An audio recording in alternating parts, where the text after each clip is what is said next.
Saudações fraternais filhos de Sofia. O projeto Sabedoria Arcana é uma iniciativa que visa a expansão da consciência através de podcasts e livros. O objetivo é compartilhar conhecimentos e experiências que possam inspirar ao buscador, para que o projeto possa continuar produzindo conteúdos de qualidade e alcançar cada vez mais pessoas. É necessário contar com a colaboração financeira dos ouvintes e leitores que se identificam com a proposta e valorizam o trabalho realizado. A sua contribuição é muito importante para a manutenção de equipamentos e despesas do projeto, como hospedagem de nosso site, edição, divulgação, entre outras. Você pode colaborar com o projeto Sabedoria Arcana, através do QR Code que está à direita do vídeo ou com a nossa chave Pix, que está na descrição do mesmo, doando qualquer quantia.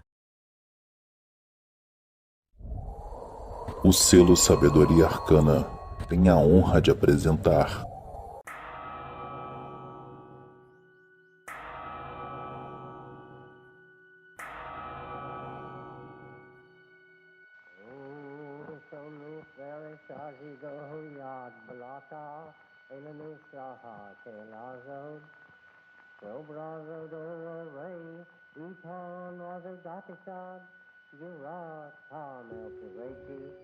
Olá a todos, saudações a todos os descendentes da sabedoria das eras, saudações arcanas, saudações fraternais.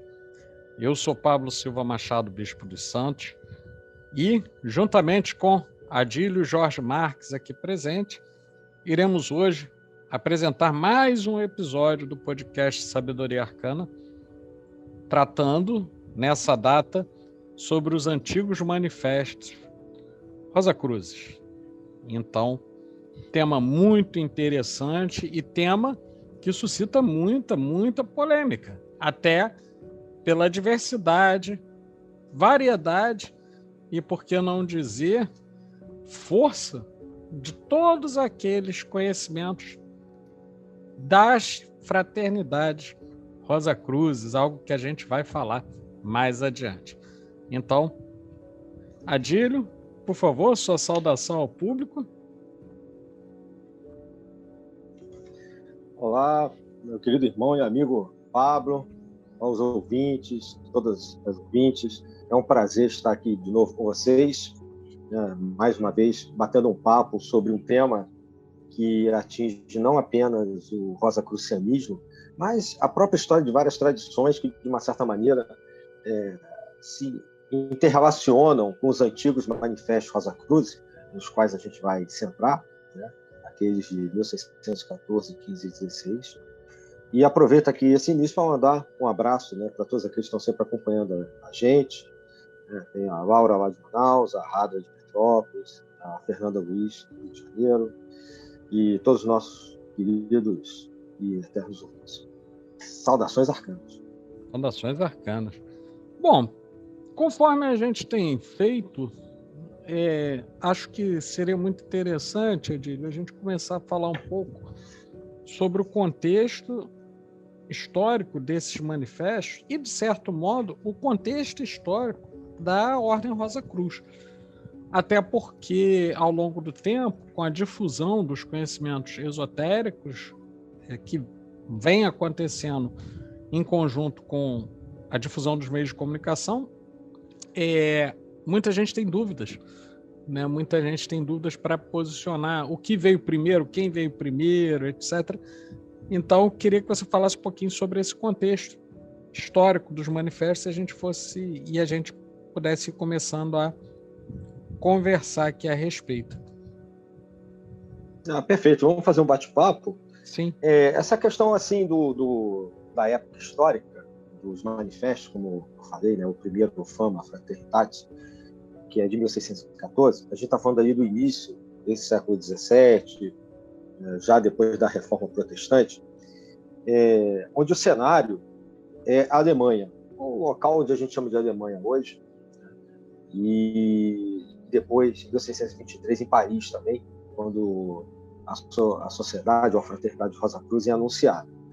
Esse é um momento de muitas transformações econômicas, políticas ali na Europa. A gente vai fazer só um apanhado rápido, porque você tem a crise da Igreja Católica, daí que no século anterior você tem a Reforma Protestante, e nessa confusão, nesse caldo, né, de rivalidades religiosas, territoriais, comerciais,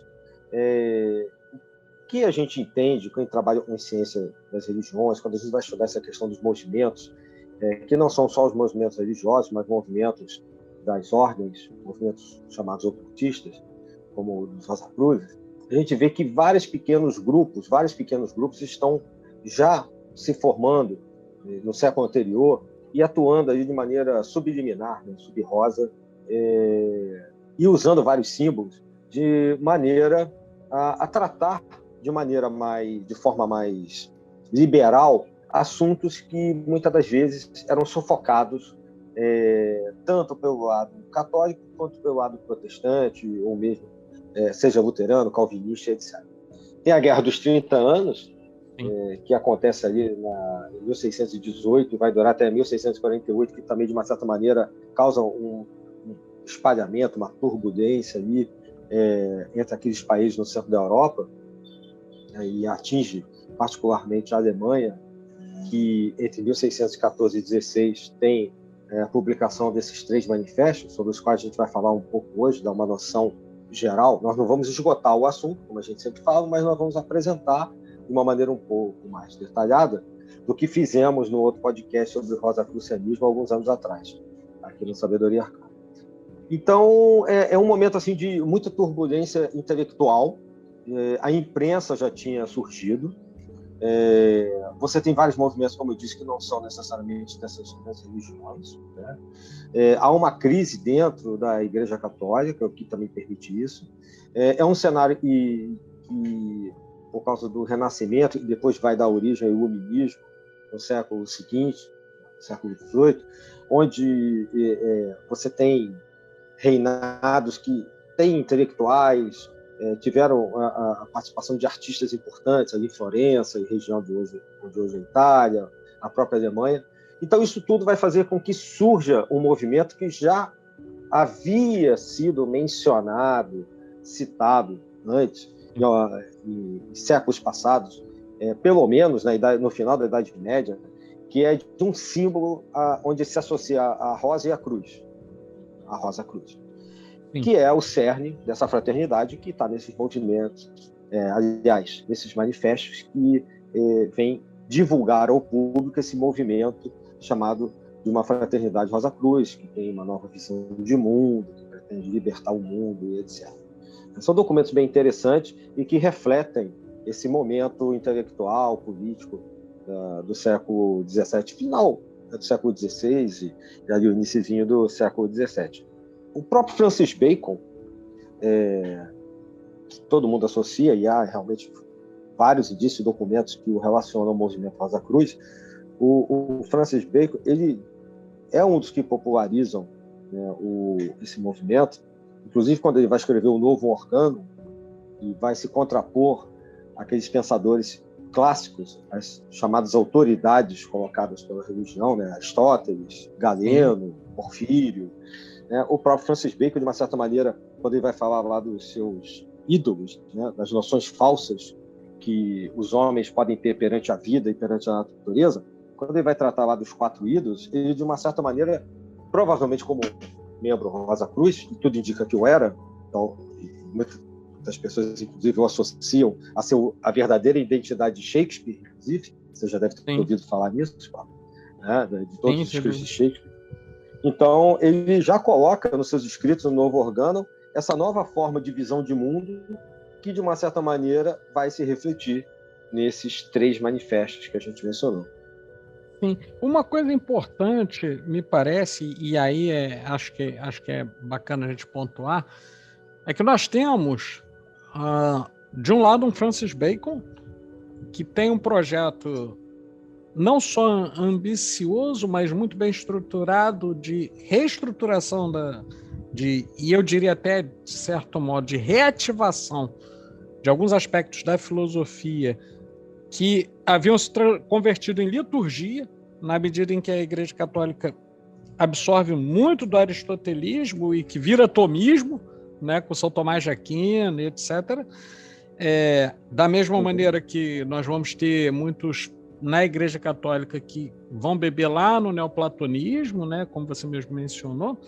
E aí, algo interessante me parece acontecer dentro desse movimento, que, por um lado, nós temos um Francis Bacon e nós temos um René Descartes, que também é alguém que vários documentos demonstram, né, sua ligação com o movimento Rosa Cruz. E por que eu estou chamando o René Descartes? Porque ele vai partir de um pressuposto totalmente diferente daquele trazido por Francis Bacon, no sentido de pensar uma nova epistemologia, uma nova organização do conhecimento. É alguém que vai partir de uma visão cosmológica e uma visão de homem totalmente distinta. Por exemplo, se nós pensarmos que, para René Descartes, inatas não são as ideias, mas sim a capacidade de conhecê-las, ainda que você tenha estruturas mentais que vão te guiando, e que ele vai chamar de razão, enquanto que o Francis Bacon ele já tem uma visão mais empirista, né? Ou seja, para ele, nós vamos ter as ideias formadas a partir das percepções. E aí, dois pensadores tão distintos, o René Descartes na França, né? Eles têm um processo de pensamento desenvolvido mais ou menos próximo, e ambos estão no movimento. Né? E tinham em comum uma crítica feroz e mordaz até ao que eles vão chamar de obscurantismo, que muitas vezes era colocado pela religião e pela política da época. Tanto que o René Descartes, num dado momento, ele vai pedir asilo à Prússia. Né? E o Francis Bacon também teve lá os seus problemas. E aí, por que eu estou fazendo essa, eu não diria divagação, né? Mas eu estou fazendo essa voltinha? É porque nesse cenário de século XVII, não sei se você vai concordar comigo, estava havendo uma ebulição muito grande e muitas pessoas estavam sentindo o desejo de se libertar de certos dogmas, de se libertar de certas questões sociais que as aprisionavam em comportamentos repetitivos e etc. E, por outro lado, vários estudiosos estão retomando coisas que foram da antiguidade clássica. E aí, eu queria tocar num ponto que acho que tem muito a ver com o que vai vir mais adiante com os manifestos, né? Anteriormente ao século XVII, já eram desenvolvidas algumas atividades secretas, né? Anteriormente ao manifesto, e desenvolvidas pelos Rosacruzes, por assim dizer. É óbvio, a gente não vai entrar, né, em falar explicitamente quais seriam tais atividades, mas você teria algum comentário sobre isso, né, sobre essas atividades secretas, essas, de certo modo, sociedades secretas e discretas, e esse movimento Rosa Cruz no século XVII? Então, existe uma certa indeterminação óbvia, né, em relação a isso, como você mencionou. Primeiro, por não ter imprensa, só a partir de um determinado momento mais próximo dos manifestos ela surge, é inventada, e também porque esses movimentos sempre foram subliminares para que não fossem perseguidos. Então, alguns historiadores também desse campo das ciências esotéricas, mapeiam, como a Francis Yates, por exemplo, algumas origens e algumas organizações que estariam trabalhando de uma certa maneira teriam ajudado a formar esse corpo de estudiosos que no século XVII, de uma certa maneira, também patrocinaram os três manifestos e, posteriormente, deram origem à Rosa Cruz de Ouro, inclusive no século seguinte, que para muitos é o berço de vários movimentos Rosa Cruzes posteriores. Então, as próprias guildas de construtores, a elas são atribuídas conexões que teriam dado origem a esse movimento. Existe um outro movimento também, a partir da família Marconi de Negri, que é uma família que tem origem no rito maçônico do mesmo Israel, que coloca a origem do cristão da Rosa Cruz, né, o Christian Rosecroix, há muito anterior à data de 1378, se não me falha a memória, que também foi uma fraternidade, ao nascimento desse pai Rosa Cruz, desse personagem que teria dado início a essa lenda, né, rosacruciana, e coloca isso lá na época de Marcos o Evangelista. E com isso, uma ordem específica, gnóstica, nascida em Alexandria e de cunho cristão, teria sobrevivido de maneira subliminar até os Templários e depois continuado, a partir do fim da Ordem do Templo, oficialmente com a bula de 1312, principalmente depois que o Jacques de Molay foi queimado em 1314, publicamente, aí realmente a Ordem do Templo é considerada extinta, e que essa organização salta da Ordem do Templo e continua como uma ordem de cavalaria até a Alemanha da época dos manifestos, continuando depois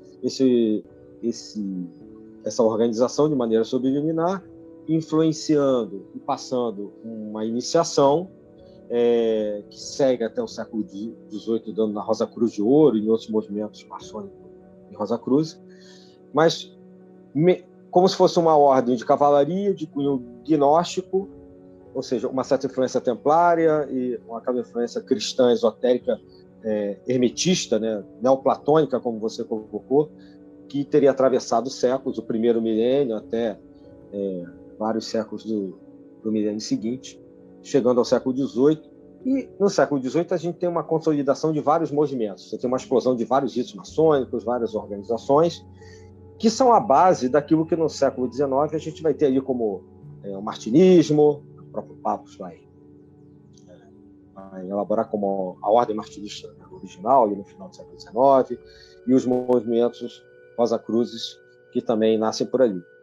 Então, assim, outros acham que, de uma certa maneira, os movimentos alquímicos que sobrevivem ao Egito e que chegam, obviamente, pela África até a Europa, ali pelo Marrocos, seriam o berço ou os mentores, os intelectuais desse movimento que dá origem a esses manifestos do século XVII. Então, assim, existem vários movimentos ali, certamente os alquimistas estão, de uma certa maneira, conectados com isso, e os astrólogos também, porque em meados do século XVII, depois dos manifestos, por volta da década de 30, 40, em Tübingen, na Alemanha, uma mesma cidade na qual vários envolvidos manifestos se reuniam, há uma confraria que se reúne ali, que alguns denominaram na época de superiores incógnitos, e da qual fazia parte, por exemplo, Jacob Boehme, dentre outros, que seriam também herdeiros, né, ou mantenedores desse movimento que veio à tona para os manifestos Rosa Cruz. Então, até onde eu sei, e aí eu indico, né, por exemplo, o livro da Frances Yates, trata disso, né, o Iluminismo Rosa Cruz, que na época Pensamento Cultrix tinha lançado no Brasil, não sei se está editado ainda. Eu acho que é uma sugestão interessante de leitura para responder essa pergunta. E tem até um outro livro também, aí no caso das edições Rosa Cruz, que é a Amor que Vende, Rosa Cruz, História e Mistérios, do Christian Rebis. São dois livros interessantes para tratar disso. Sim. Tem um aspecto, então, que eu vou entrar, que ele é um aspecto que ele, ao mesmo tempo, ele é simbólico e acho que é um aspecto diferenciador e unificador, tendo em vista a enorme variedade e variabilidade de origens, né, da tradição Rosa Cruz, que é o símbolo Rosa Cruz, né? Vamos falar um pouquinho a respeito desse símbolo Rosa Cruz, o seu significado, né? Um pouco do que a gente pode ter nisso, como ao mesmo tempo elemento de identidade e de diferenciação, tendo em vista que várias tradições ramificam daí. Vamos comentar um pouco a respeito? Então, o símbolo da Rosa Cruz é um desses exemplos que eu estava falando antes, que mencionam, de uma certa maneira, que o nome Rosa Cruz muito antes do século XVII. Como eu falei no século XIII, né, na Média, a gente tem isso. Essa tradição que teria tido origem em São Marcos, né, de uma ordem equestre, ou seja, de cavalaria, também atribui a São Marcos uma cruz vermelha com uma rosa em cima. Outros livros, como por exemplo, até mesmo o símbolo do próprio Lutero tem uma rosa branca, né, com 5 pétalas e uma cruz, tem um coração vermelho e uma cruz no centro, se não me engano é negra. Então, esse símbolo da Rosa Cruz você encontra em várias citações, ou falando só da rosa, ou falando só da cruz, ou a cruz com a rosa. A própria entrada da Catedral de Notre Dame, né, que pegou fogo, acho que em 2019, 2018, há pouco tempo está em reforma, na entrada há uma Nossa Senhora, né, ou seja, uma Notre Dame, que carrega no seu braço esquerdo o menino Jesus, que está fazendo sinal de bênção, já remetendo ao aspecto gnóstico, e na sua mão direita, esticada para baixo, ela carrega uma cruz com uma rosa em destaque enorme, e está na entrada da catedral, que é uma catedral de mais ou menos 800 anos. Então, existem várias referências à questão de você ter a cruz enquanto símbolo do corpo, ou da expiação dos seus pecados, etc., e a rosa enquanto a evolução da alma, o despertar do seu corpo espiritual. Existe uma obra também interessante, que vale a pena mencionar, do Simon Stúdio, que é uma obra de 1604, chamada Naometria. Naometria quer dizer medida do templo. O primeiro manifesto é de 1614, essa obra é de 10 anos antes. Logo no início, ela fala, essa obra, Naometria, menciona, ou tem uma frase, é mais ou menos assim: a rosa de Jericó estava sobre ou em 4 partos. Só que naquela região do Oriente Médio, em Jericó, não existiam rosas, não nascem rosas no deserto. Sim. A ideia de mencionar uma rosa se referindo a um local que tem uma referência clara a Jesus, ao Novo Testamento, outro indício de que o símbolo da rosa já era um símbolo usado há muito tempo como algo que significasse ou um movimento oculto ou despertar espiritual. Tanto que nessa mesma página, o Simon Stúdio fala da milícia crucífera evangélica, que a gente conhece de algumas tradições Rosa Cruz, que tem na milícia crucífera evangélica uma ordem interna como mantenedores da tradição da rosa e da cruz. Isso é do início do século XVII, já é mencionado lá. Então a gente supõe que, para ele mencionar isso, obviamente, ele já tinha acesso a essa informação. Então, são alguns dos indícios assim, que me ocorrem, e a gente vê, como eu disse, no próprio Francis Bacon, né? Você mencionou Descartes muito bem, né? São 2 contrapontos na França e na Inglaterra que, volta e meia, mencionam citações da Rosa e da Cruz, e o próprio símbolo do Johann Valentin André, a quem é atribuído a escrita do primeiro manifesto, o Fama, ele tem um escudo que é uma cruz, tipo um X, né? Mais ou menos como uma cruz de Santo André, e que tem em cada espaço dessa cruz 4 rosas, também de 5 pétalas. Lembrando que o 5 é um número interessante, porque faz alusão às 5 chagas de Cristo, né? Assim como o escudo de Portugal tem 5 escudetos por causa das 5 chagas de Cristo. O que, obviamente, mantém sempre aquela ideia da conexão com o cristianismo, né? Mas não o cristianismo exotérico, né? Mas sim aquela parte interna esotérica desse cristianismo. É onde eu queria fazer um comentário dentro disso, no sentido de que muitas pessoas, pelo menos algumas que eu cheguei a conhecer, vêm e perguntam: não, mas o Rosa Cruz necessariamente ele é cristão, ele é ligado à igreja? Existe uma igreja Rosa Cruz? Já chegaram a me perguntar se existe uma igreja Rosa Cruz. E eu sempre respondo o seguinte: o símbolo do Cristo é maior do que denominações cristãs ou que determinadas ordens ou tendências. né? Então, por exemplo, pode-se dizer, de certa maneira, que existe uma ligação, talvez crística ou cristã, mas que não é necessariamente uma ligação religiosa, né, entre o movimento Rosa Cruz e a cruz como significado, né, como símbolo, melhor dizendo, né? E acho que é bacana a gente mencionar isso, Adílio, porque é justamente diferente, né, a ideia de você ter o rosacrucianismo desenvolvido e você ter uma igreja Rosa Cruz, por exemplo, né? É algo totalmente diferente, né? Sim, totalmente verdade. diferente.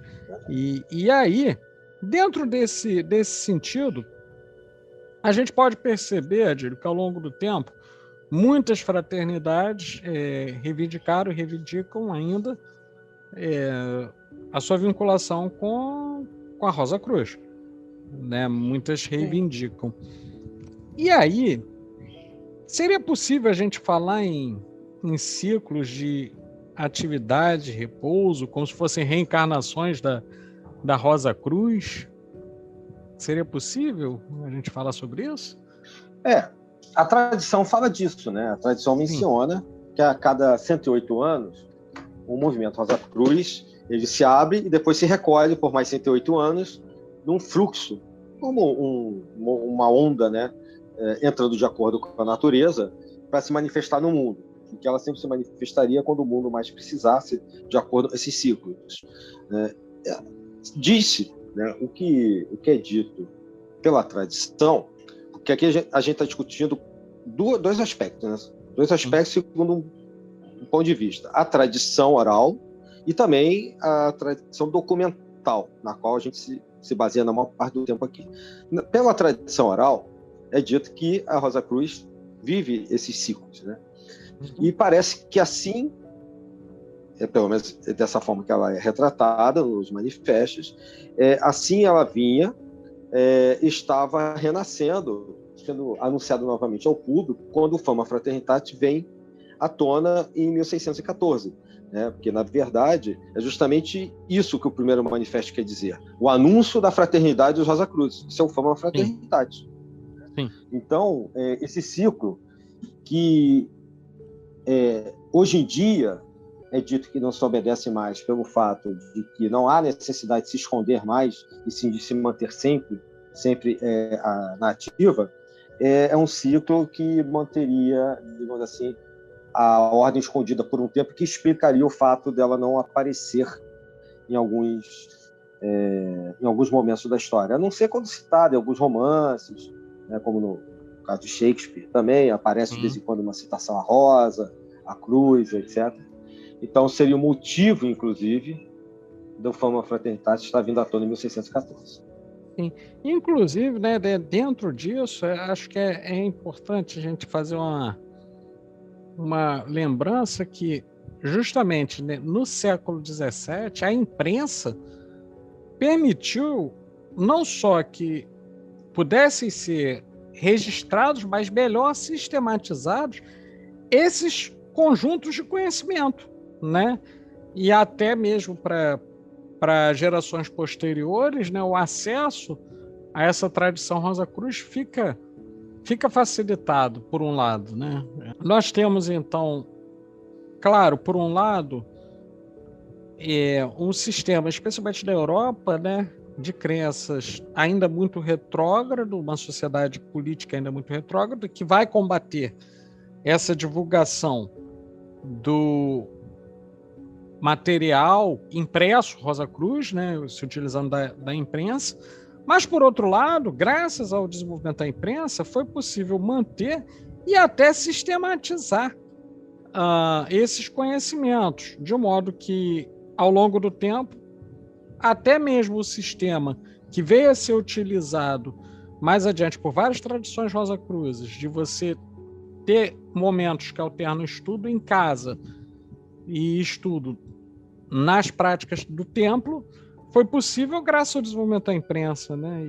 E a gente não pode deixar de ressaltar. É verdade. De ressaltar isso. E aí, quando a gente está falando... A imprensa falando... revoluciona, né?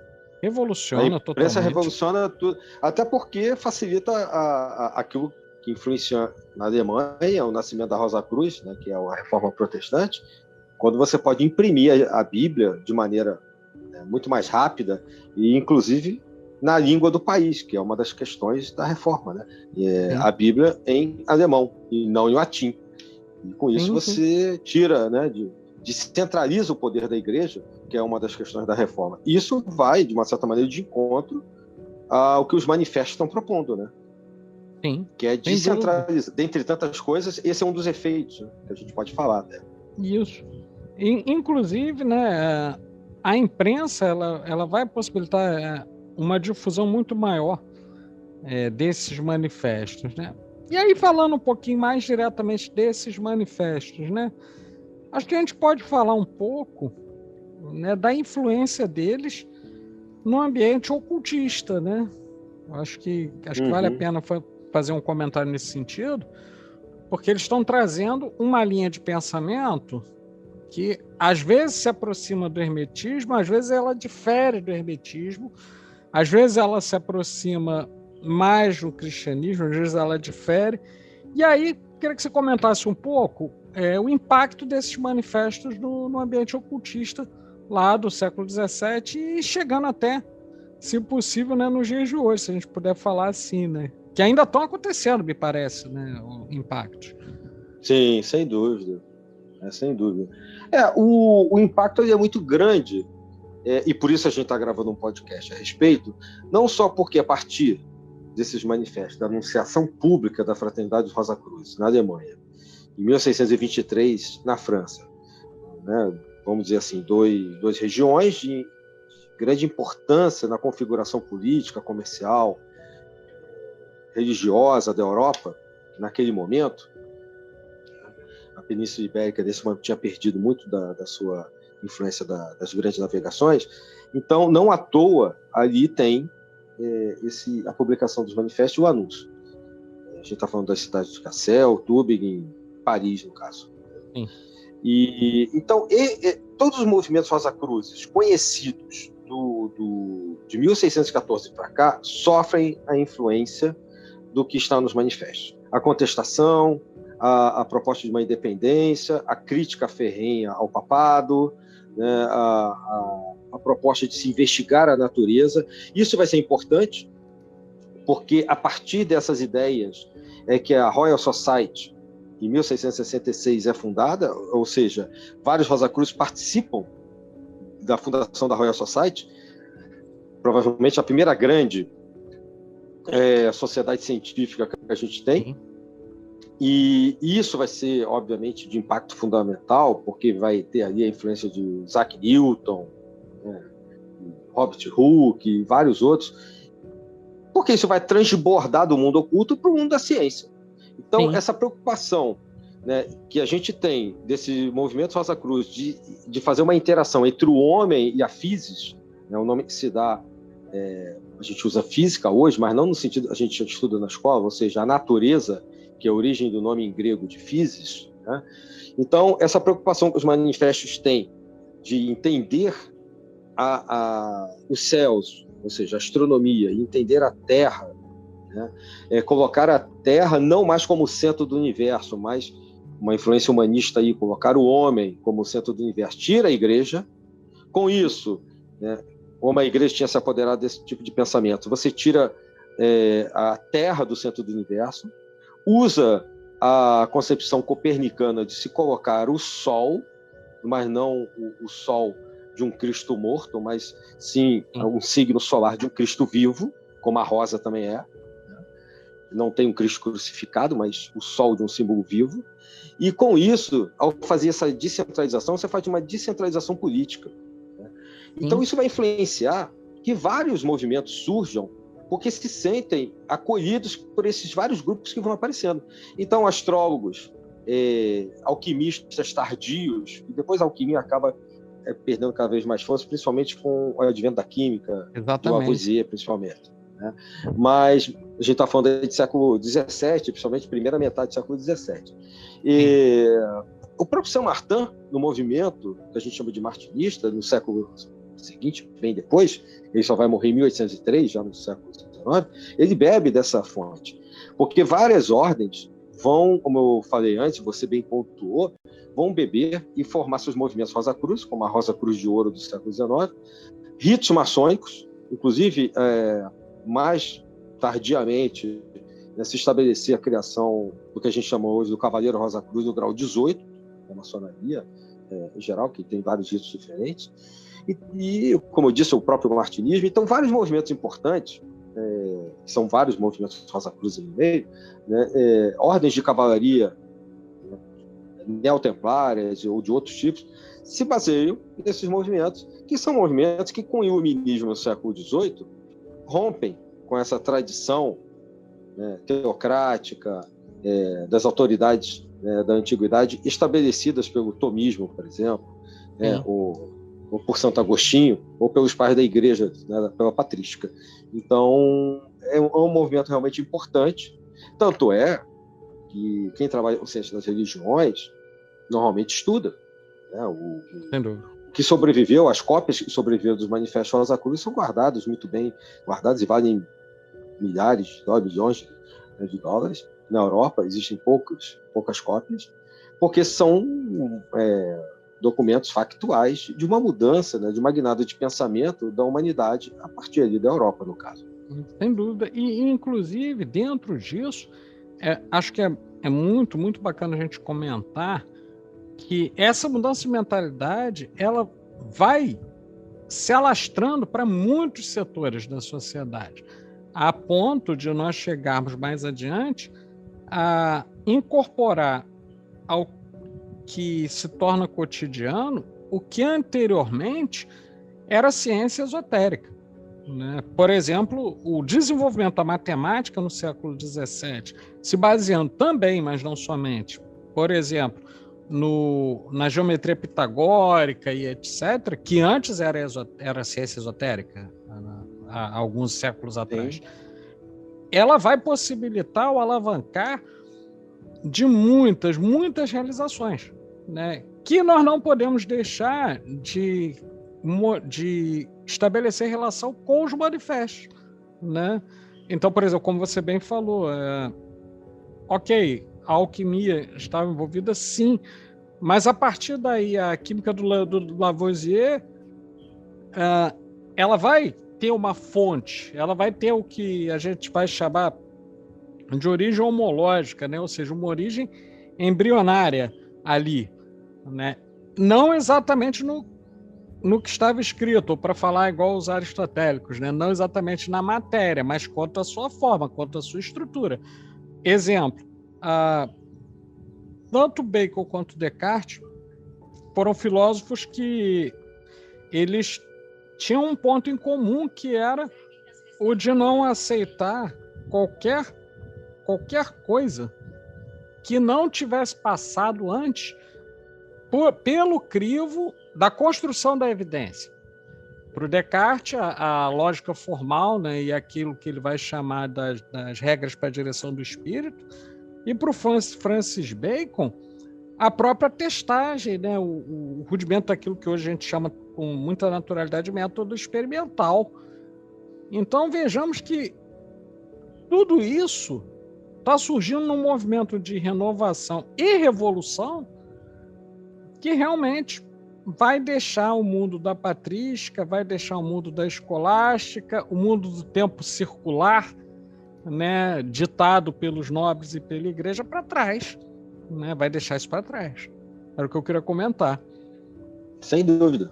Sem sombra de dúvida. E são movimentos que existem até hoje, né? Se refletem ainda hoje, né? Tudo isso que a gente está falando aí, a ciência é um despertar. Por isso que a gente achou importante comentar, para aqueles que possam ter essa curiosidade, estudar esses manifestos, ou pelo menos saber que eles existem, tem uma relação não só com as ciências da religião, das religiosidades, etc., mas também com a própria história das ciências em geral. Então, quer dizer, tendo em vista esses manifestos, né, a gente fala um pouco de como eles hoje se refletem. Existem outros manifestos posteriores? A gente poderia falar sobre isso, né? Existem outros manifestos que vêm depois do século XVII? Existem, né? Algumas tradições rosacruzes têm manifestos internos para a estruturação da sua própria forma de atuar, principalmente nos seus graus superiores, né? E existem manifestos também externos. Acho que a gente até poderia, não é o foco aqui do programa, mas dessa vez que a gente está falando dos antigos manifestos, mas a gente pode citar que a Ordem Rosacruz Amorque tem importantes documentos que fazem uma conexão entre o século XVII e o século XXI, quando ela lança, a partir de 2001, 3 manifestos. Você conhece bem, Pablo, né? Você também é Eufrata, em 2001, quando ela lança o Positio Fraternitatis, que é um manifesto importante. Esses 3 manifestos que eu vou citar aqui, eles estão disponíveis até para ser baixados. Fica para leitura, porque não é o foco do programa hoje, mas eu acho que vale a pena, já que a gente está levantando essa questão, né, comentar que eles existem.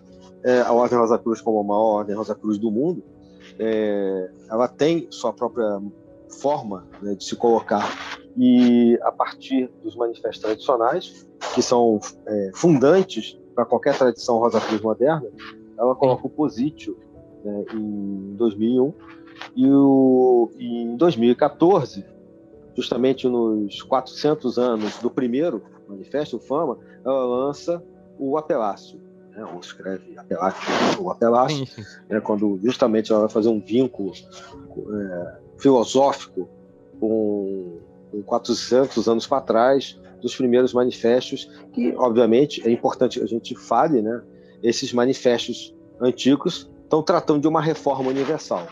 E toda e qualquer ordem, principalmente as da mão direita, né, tratam também de uma reforma universal do homem e uma reforma universal, né?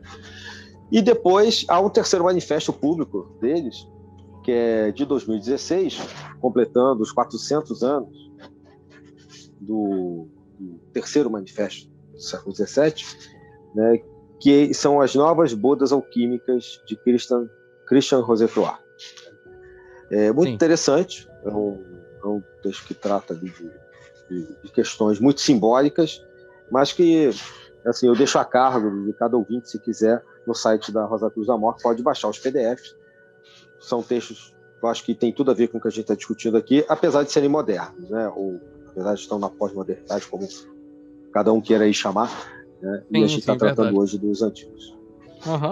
E agora, tem alguns personagens conhecidos, e você mencionou o Christian Rosecroix, né? Esses personagens, e aí é importante, eu acho que é importante a gente falar um pouquinho a respeito. Eu pelo menos já vi algumas pessoas questionarem, né, se há referência ou não a um personagem histórico, né, dentro desse manifesto. E aí, o que você teria a dizer sobre isso, assim? Olha, não tem como determinar que o CRC, né, o Christian Rosecroix, tem realmente existido. Assim como acontece com a lenda de Irã na maçonaria, é muito provável que seja uma lenda que estrutura uma quantidade de conhecimentos, né, um corpus de conhecimento, que nasce muito da ideia do corpus hermético, do próprio hermetismo neoplatônico, que vai se configurar ali no humanismo e tal, como você já bem colocou, né, que é muita fonte desses 3 manifestos tradicionais do século XVII. Então, o Christian Rosecroix é o personagem que vai passear por esses 3 manifestos, né, vai ser anunciada lá a sua existência já no primeiro deles, no Fama Fraternitatis. E depois, esse anúncio no Confessio, ele vai ganhar uma conotação até um pouco mais, digamos assim, diria que agressiva no bom sentido da palavra, né? No Confessio, além de se citar esse personagem, há um ataque direto à Igreja Católica, a figura do Papa, né? Lembrando que os 2 manifestos eles são precedidos por outros textos grandes. Era muito comum na época você ter um texto principal que fosse precedido por um outro, O Fama é precedido pela Reforma Universal Geral do mundo inteiro, que é justamente a ideia da reforma do mundo que eles vêm trazer, e esse personagem seria justamente o elemento que simbolizaria isso tudo. E o Confessio, que é de 1615, tem como sequência, né, de um texto chamado Breve Consideração da Mais Estreita Filosofia, escrita por Filippo Agabella, estudante de filosofia, publicada pela primeira vez com a Confessio da Fraternidade Rosa Cruz revelada. Os textos enormes eram típicos da época. Então, esse Filippo Agabella, que seria um dos mentores desse pré-texto do Confessio de 1615, seria um outro personagem, que a gente poderia trazer aqui, a partir da filosofia, propor uma filosofia natural reformada, né, que é a base do iluminismo. De uma certa maneira, há uma influência do John Dee, inglês, ali, que viveu entre 1527 e 1608, ou seja, bem antes do primeiro manifesto de 1614, que trabalhou, né, como astrólogo e consultor da rainha da Inglaterra, e junto com Eduardo Carey fez a magia enoquiana, né? Fez a escrita enoquiana e tudo aquilo que a gente encontra no Museu Britânico lá dele, exposto. Então, é um outro personagem que, no caso, a gente está falando do Filipe, do John Dee, o próprio Agripa, que viveu entre os séculos XV e XVI, e são caras que fundam a base desses livros, o ocultismo, dessa questão esotérica, que depois vários outros vieram beber nessas fontes e são muito conhecidos hoje, como Eliphas Levi, Papos, por exemplo, né? Piobi, P.V. Piobi. Pegaram os escritos deles, né, e fizeram seus livros, e são muito conhecidos. Só que mais antigos do que eles têm esses personagens. O Casamento Alquímico de Christian Rosacruz, né, ele segue no Terceiro Manifesto, lá em 1616, e ele continua sendo um personagem que aí vai passear pelas questões alquímicas. Então, ou seja, independentemente, e muito provavelmente não é, né, na minha modesta opinião, um personagem que tem existido mesmo ali entre mais ou menos o século XIV, XV, né, eu acho que, de qualquer maneira, ele é o personagem fundante, como eu dei o exemplo aqui, do Irã Abif, que vai sustentar todos esses manifestos, né? E, de uma certa maneira, com isso, independente de existir ou não, a gente sabe que, em termos literários, esses personagens são importantes, vão permitir que essa influência chegue depois às ordens modernas. Inclusive, sobre essa influência com relação às ordens modernas, tendo em vista a diversidade que nós temos hoje, acho que valeria uma reflexão da nossa parte sobre como podemos viver a mensagem desses manifestos, né? Acho que a gente poderia pensar um pouco sobre isso. Por exemplo, quando vamos falar de alquimia, hoje nós podemos falar não como os primeiros alquimistas viam, diretamente, ou pelo menos nos textos exotéricos, né, e não esotéricos, né, dos alquimistas, no sentido de transmutar metais, etc.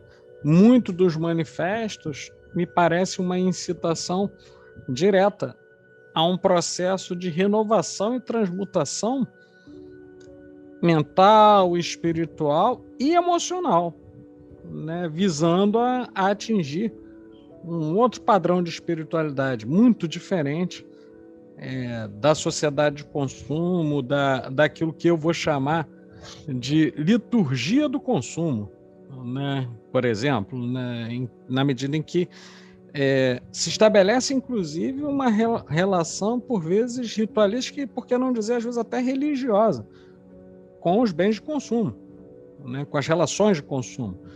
Vou dar um exemplo aqui para tornar mais claro isso que eu estou dizendo. Muitas pessoas, hoje, observam as relações que vão desenvolver com os outros, tendo em vista o que vão ter em termos de ganho financeiro. De maneira a, por exemplo, né? Então, o sujeito, não, eu vou eu vou fazer essa amizade porque aqui eu posso ganhar dinheiro, ou às vezes vou estabelecer esse relacionamento com A ou B ou C, porque aqui eu vou ganhar essa vantagem. E isso é totalmente diferente da mensagem dos manifestos, né? Então, acho que um legado que os manifestos trazem, me refiro tanto aos mais novos, quem quiser vai poder olhar, por exemplo, lá no site da AMOR que tem, né? Mas os mais antigos, é essa incitação, uma transformação espiritual que não vai negar, não vai destruir ou mesmo negar a existência e influência do mundo material, mas que clama por se estabelecer uma nova ordem no mundo, né? Isso é que é o mais revolucionário, me parece, né? Uma nova ordem, e mais, uma nova ordem que não está pautada em relações assimétricas de poder, né? Isso me parece fantástico. Verdade. Né? Isso me parece fantástico, como um legado a ser transmitido de uma sabedoria Rosa Cruz muito profunda, antiga, e que, não por ser antiga, ela é desatualizada, né? Ela ainda está na ordem do dia, né? Então, acho que é um aspecto interessante para a gente comentar. Sim, sem dúvida. Acho que tem muitas mensagens. Fica o convite para que os ouvintes leiam os manifestos, né? Apesar de alguns momentos ter uma linguagem mais antiga, mas tem umas referências diretas, como a gente está mencionando aqui.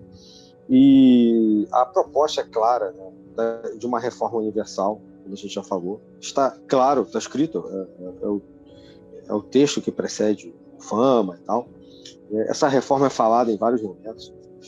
A ideia é trazer, na minha opinião, justamente aquilo que o Paracelso dizia antes, que é uma das influências também dos manifestos, né? Paracelso, que é ali do final do século XV e morre em 1541, século XVI, né? Então anterior também aos manifestos, né? Ou seja, uma conexão com a natureza. Então tem uma proposta ecológica, inclusive, que os manifestos modernos trazem. Há uma reforma interior, como você colocou, uma reforma da alma, e para isso, para se conectar com a natureza, você tem que tem que entendê-la, que é a importância que faz surgir a ciência, né? O Colégio Invisível, que deu origem à Royal Society e que virou um modelo, né, inclusive para pesquisas científicas, que muitas das vezes, quando você trabalha com um grupo de pessoas que fazem uma pesquisa, que são referis de trabalhos acadêmicos, né, eles são uma espécie de modelo de colégio invisível, existia antes. Então, aqueles que trabalham de uma certa maneira com a natureza são aqueles que herdaram esse legado dessa época, né? Então é como se fosse um encontro, né, do ser humano, né, com a sua própria alma, o ser humano inserido nessa física, nessa natureza como um todo. E há uma influência óbvia do hermetismo também na Renascença ali, nesse momento.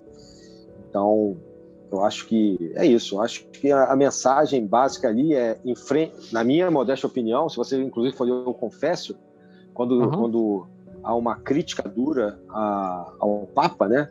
E que chama o Papa de serpente, por exemplo, e o Papa é chamado de anticristo também, porque o Confessio, que é o segundo manifesto, é muito mais pessimista que o primeiro. Então ali está uma incitação a uma nova forma de ver o mundo, das pessoas se constituírem de forma diferente, como outras pessoas, não mais necessariamente seguindo verdades teológicas e colocadas de fora para dentro, impostas, o que é uma revolução. Sim. E se a gente pensar que hoje, em alguns lugares, nós temos a volta justamente do tipo de pensamento que não questiona, do tipo de pensamento que vai acreditar em verdades derivadas da autoridade de uma figura central, haja visto, por exemplo, a expansão do neonazismo no mundo, a expansão de regimes totalitários, né?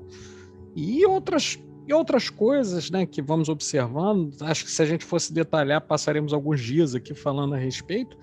Quer dizer, a mensagem dos manifestos ainda é eu diria, ainda é um alento de esperança para esse mundo que às vezes é bastante opressivo, né? Bastante opressivo, né? Então, Verdade.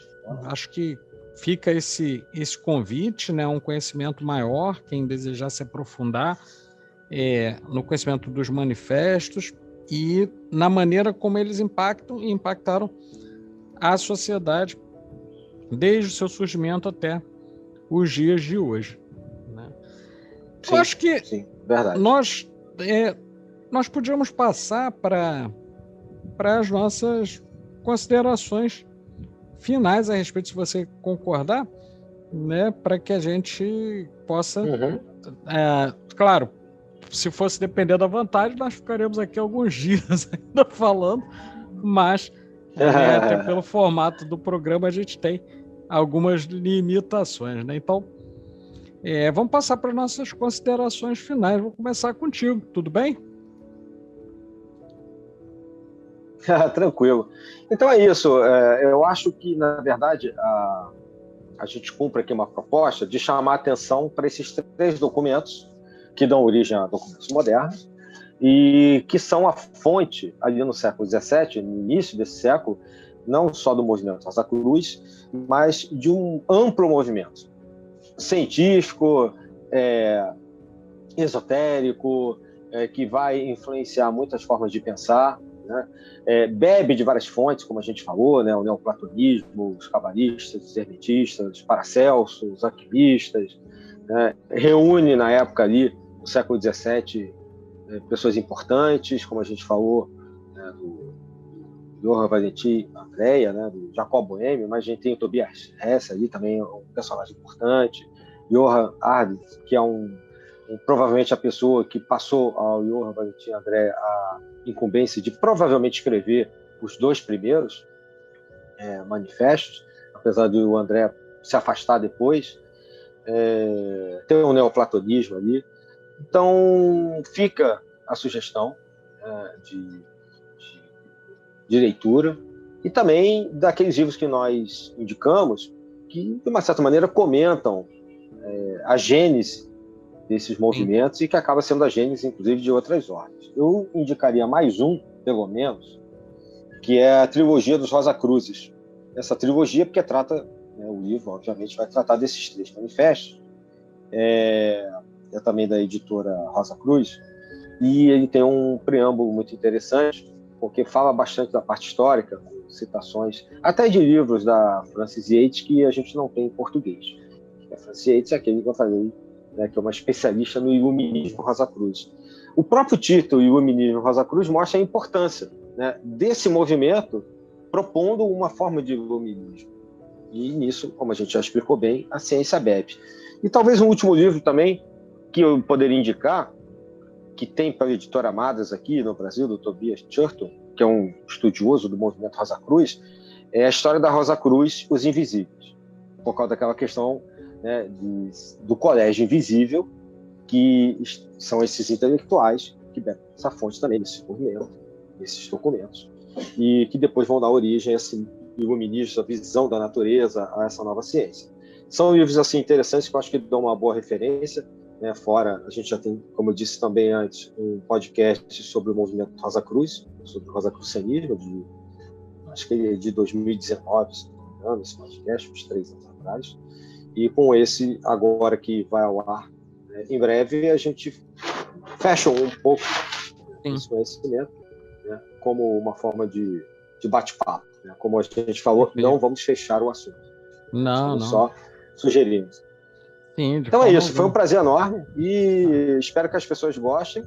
E é isso, o estudo é para a vida toda. É isso aí. Eu também diria a vocês, né, para que mantenham-se aqui ligados, divulguem esse trabalho que nós fazemos, porque nós temos como objetivo trazer várias vertentes de conhecimento, trazer vários conhecimentos arcanos que eles não são simplesmente idosos ou antigos, né? Eles são arcanos na medida em que ativam em quem os possui uma série de possibilidade não só de adquirir outros conhecimentos, mas de adquirir outras habilidades, novas visões de mundo. Essa é a proposta da sabedoria arcana, sem tomar para si nenhuma posição particular de nenhuma ordem ou organização esotérica ou exotérica. E então, dentro disso, esse foi o podcast que trata dos antigos manifestos Rosa Cruz. E eu quero muito agradecer pela oportunidade de colaborar aqui, juntamente com um amigo, o irmão Adílio Jorge Marques. E, por favor, estejam conosco. Saudações fraternais, saudações arcanas e até a próxima.